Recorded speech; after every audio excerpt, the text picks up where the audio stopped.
चलिए, भारत में यूरोपियों का आगमन हो गया।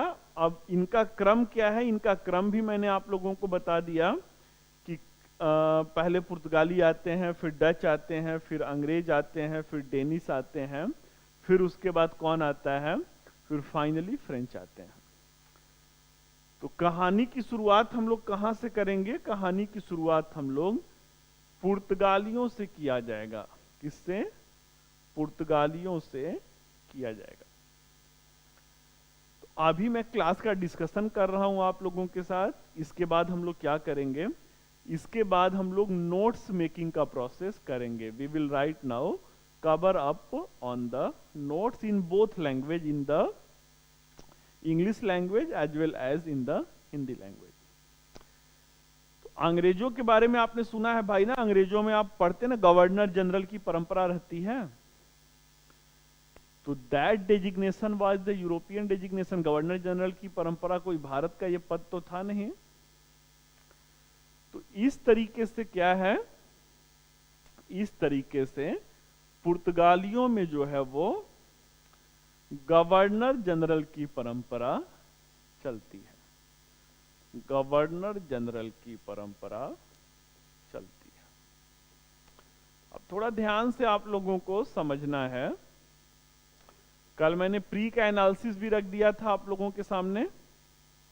एक एक जो कहा जाता है ईयर वाइज वो एनालिसिस था। तो जो पुर्तगालियों में गवर्नर जनरल की परंपरा है, या अन्य जगह पे यहां भी देखेंगे फ्रांसीसियों में भी गवर्नर की परंपरा है, तो ये लोग हमारे काम के नहीं हैं भाई ना। भारत पे शासन 200 वर्षों तक तो ब्रिटेन ने किया था। जब भारत पे 200 वर्षों तक शासन ब्रिटेन ने किया था, तो हमारे लिए जो मैटर ऑफ इंटरेस्ट है, या as per the what is the important as per your civil services exam, that is the British governor general and viceroy.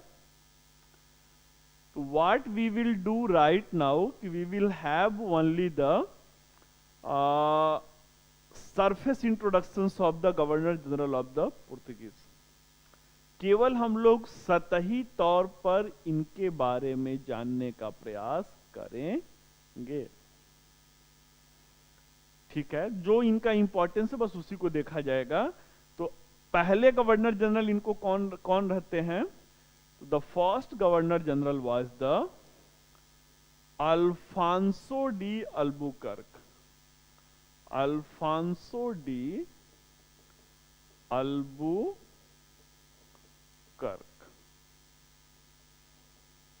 क्या नाम है भाई? Alfonso de Alfonso de Albuquerque. Albuquerque, ठीक है। What was the time scenario of the Alfonso de Albuquerque? It was the since 1505 to 1509। 1505 से लेकर के 1509 तक this is the time scenario of the first Portuguese governor general. तो हम लोगों के लिए मैटर यह है कि प्रथम पुर्तगाली governor general Vasco D gamma आया, फिर 1502 में आता है। अब भारत से व्यापार मसालों का होता रहे, इसलिए भारत में व्यापारिक कोठियां शुरू करने का इन लोग का इंटेंशन रहता है। उसी इंटेंशन में अल्फांसो डी अल्बुकर्क पहले गवर्नर जनरल बनते हैं। अब किया क्या इन्होंने? तो अल्फांसो डी अल्बुकर्क ही जस्ट इनिशिएटेड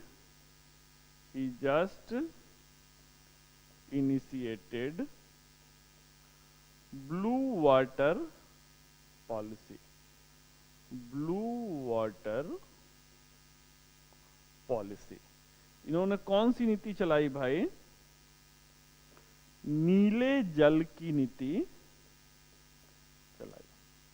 नीले जल की नीति को चलाया। अब ये ब्लू वाटर पॉलिसी क्या है? Right now the matter is that what is the blue water policy, ये नीले जल की नीति क्या है। तो नीले जल की नीति को समझने के लिए हम लोग कहां पे आते हैं, फिर से मैप पर आते हैं। नीले जल की नीति, ब्लू वाटर पॉलिसी। नीला जल किसका होता है, समंदर का होता है। तो ये लोग कौन रहते हैं भाई, यहां पे मैं लिखा था ना कि ये लोग एकदम से तटीय क्षेत्र के लोग हैं, समंदर के किनारों लहरों से खेलने का जो कहा जाता है ना, जैसा देश वैसा भेष। आप लोग अपने गांव को, आप लोग अपने परिवेश को जितने अच्छे से जानते हैं, उतने बेहतर से कोई दूसरा उसे बाहर का व्यक्ति नहीं समझ सकता है। तो समंदर की लहरों से इन लोगों का कौन सा नाता था, समंदर की लहरों से इनका जन्मों जन्मों का नाता था। तो भारत में कौन सी नीति लाते हैं, ब्लू वाटर पॉलिसी। चाहे राजा कोई भी हो, राजा चाहे दक्षिण भारत का हो, चाहे राजा जो है उत्तर भारत का हो, किंग चाहे जहां से है, इधर ही is from the southern India, इधर ही is from the northern India, करना क्या है, ठीक है। तो इनको करना क्या है भाई, तो इनको जो है यहां पे अपने तट से, अगर मान लीजिए व्यापार वो अफ्रीका से कर रहे हैं, मान लीजिए व्यापार वो यूरोप से कर रहे हैं, तो अपने तट पे क्या करना है, अपने तट पे जो पुर्तगालियों की व्यापारिक कोठियां हैं, वहां से आपको ट्रेडिंग पास लेना है, चाहे वो मुगलों का जहाज ही क्यों ना हो। उन्हें क्या करना है, उन्हें व्यापारिक पास लेना है, ठीक है। तो इस व्यापारिक पास से क्या होगा, इस व्यापारिक पास से अगर वो आपके पास वो है ट्रेडिंग पास है, उसे क्या कहते थे, उसे कार्ड सिस्टम कहा जाता था। यहां पे मैं लिख दे रहा हूं, उसे कार्ड व्यवस्था कहा जाता है। जैसे दिल्ली में या आपके साथ लखनऊ में भी मेट्रो चलती है, तो मेट्रो का कार्ड होता है ना, मेट्रो कार्ड होता है, तो वही कार्ड सिस्टम ये रहता है, ठीक है। तो ब्लू वाटर पॉलिसी मतलब समंदर के ये क्या रहते हैं, पुर्तगाली बेताज बादशाह रहते हैं। जो व्यक्ति यहां से कार्ड को नहीं लेता था, तट से पास को नहीं लेता था, अगर समंदर में पुर्तगालियों की जहाजें रहती थीं, वो अगर इनको पकड़ लेते थे तो क्या करते थे, इनको पकड़ लेते थे तो वहीं से इनके ऊपर भारी जुर्माना लगाया जाता था, भारी जुर्माना लगाया जाता था, ठीक है। तो चलिए भाई, तो ब्लू वाटर पॉलिसी जो है आप लोग को क्लियर हो गया होगा। अब सेकेंड गवर्नर जनरल कौन आते हैं, तो सेकेंड जो गवर्नर जनरल हैं, इट वाज द फ्रांसिस्को, नहीं फ्रांसिस्को डी अल्मीडा हो गया ना, अल्फांसो डी अल्बुकर्क रहते हैं। एक सेकंड में देखूं वो किसको मैंने बताया है, सॉरी ये अल्फांसो डी अल्बुकर्क नहीं है, this is the Francisco de Almeida है। पहले वाले जो हैं, sorry this is the Francisco de Almeida है, अल्मीडा है। दूसरे वाले जो हैं वो क्या हैं, दूसरे वाले जो हैं वो अल्फांसो डी अल्बुकर्क हैं, अल्फांसो डी अल्बुकर्क हैं, अल्बुकर्क हैं। क्या नाम है इनका, अल्फांसो डी अल्बुकर्क है। तो इस तरीके से क्या है भाई, इस तरीके से इनका कार्यकाल क्या रहेगा, तो इनका कार्यकाल जो है 1509 से 1515 तक रहेगा, 1509 से 1515 तक रहेगा। इनका जो सबसे बड़ा अचीवमेंट रहेगा वो क्या रहेगा, जो सबसे बड़ा अचीवमेंट रहेगा उपलब्धि रहेगा वो क्या रहता है? तो जो सबसे बड़ी उपलब्धि रहती है वो ही कनकर्ड टू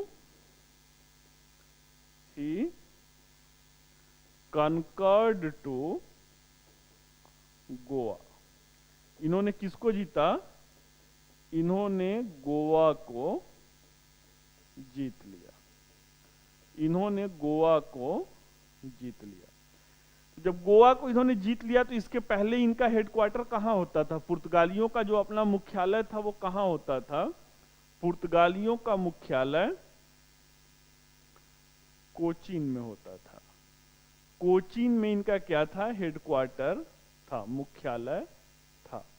अब क्या होता है भाई, अल्फांसो डी अल्बुकर्क जो है उसे गोवा को जीत लेते हैं। बीजापुर के शासक रहते हैं, बीजापुर के शासक से, जो बीजापुर में निजामशाही रहती है, उनसे इन्होंने जीता हुआ था। अब इसके पश्चात क्या होता है? It was the transfer of the capital, it was the transfer of capital from Cochin to Goa. Cochin से गोवा जो है वो राजधानी का स्थानांतरण कर दिया जाता है। क्लियर है? तो चलिए जो है ये किसके समय में जो कोचीन से गोवा राजधानी का स्थानांतरण होता है? तो कोचीन से गोवा राजधानी का स्थानांतरण नीनो डी कुन्हा रहते हैं। कौन रहता है? नीनो डी कुन्हा के समय होता है। नीनो डी कुन्हा के समय होता है। तो यही जो है बेसिक पॉइंट्स हम लोगों को याद करने थे, मतलब बेसिक पॉइंट्स हम लोगों को जानने थे। अब मैटर क्या है? अब मैटर यह है कि कैसे पुर्तगाली जो है वो भारत के बाजार से बाहर होते हैं।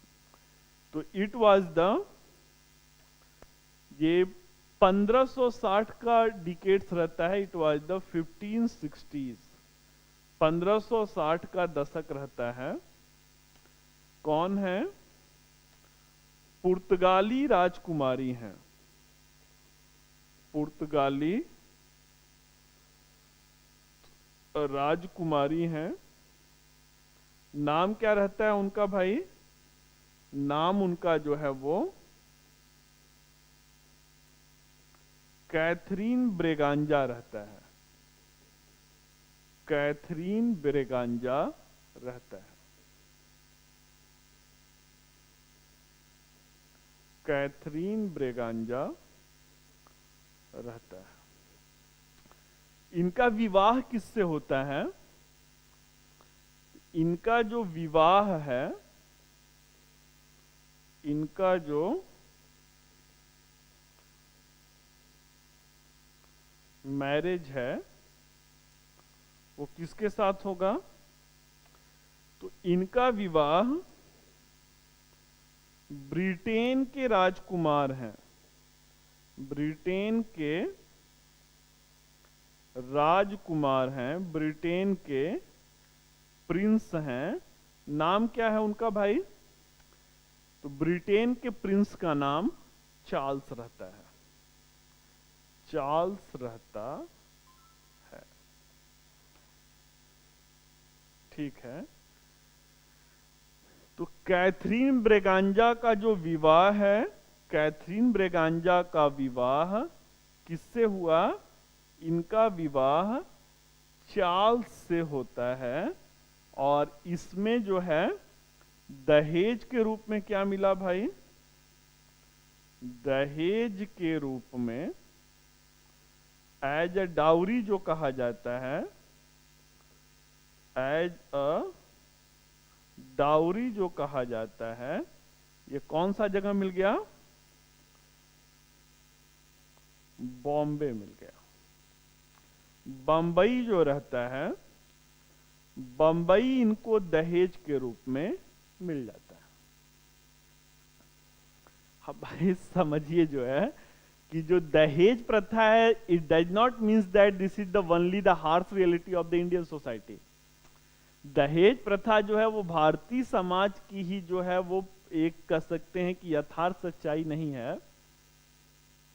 और दहेज में एक तो बिहार में कोई सर्वे हुआ था ना, उसमें वो बताया गया था कि सबसे ज्यादा दहेज भारत में जो आईएएस और पीसीएस के एग्जाम को क्वालिफाई करते हैं उनको मिलता है।